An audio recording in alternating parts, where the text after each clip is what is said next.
Usually when I apply for a PMI conference, I manage to provide an on-stage recording, and that gives you a hint of my public speaking experience. But considering that I'm a bit late in submitting my speech, we are actually May 16, and this morning I discovered that it was a deadline for submission. I'm recording my video in my office, where I usually give online trainings. If you are not totally convinced, and that's very fine with me, I will just express that I've been president of an advanced Toastmaster club in Belgium during 3 years. This gives you an idea of my experience in the domain. Moreover, I got some very good ratings every time I was going into a PMI conference, and I don't see why it should be different this time. Now, this time, I'm interested in talking about change management, about persuasion and about negotiation.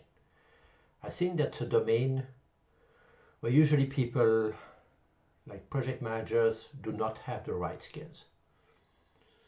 If you want to encourage change in a company, you have two approaches. The first one, the short-term one. You put a gun on the head of the person, you scream at him like a maniac until he changes. It's likely that he will change. I'm convinced about that. But the change will not last forever. It is a very short-term change. And long-term, nah, that won't happen. This is caused by resistance to change. If you want to encourage a group of people to change, the process can even be more complicated. For some reason, when they are in group, people seem to be even more reluctant to follow orders.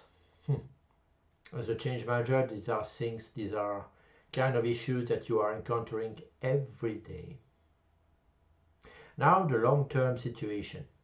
You start by expressing why you want to change.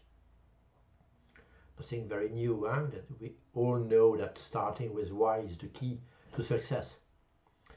But even if it's the key for success, is it enough? Are the techniques, shouldn't you also apply a few techniques in order to generate change? Perhaps it's time also to change the technique. Perhaps it's time to find inspiration in what gamers do.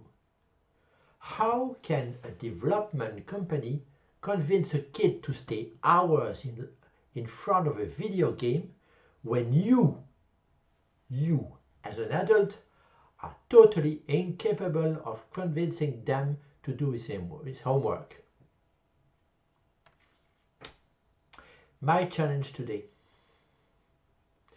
to play with you and to train and convince you to act exactly the way that I want without any resistance. Your challenge, to be able to leave this training without actually learning anything. That's your escape game. The challenge is not fair. I always win.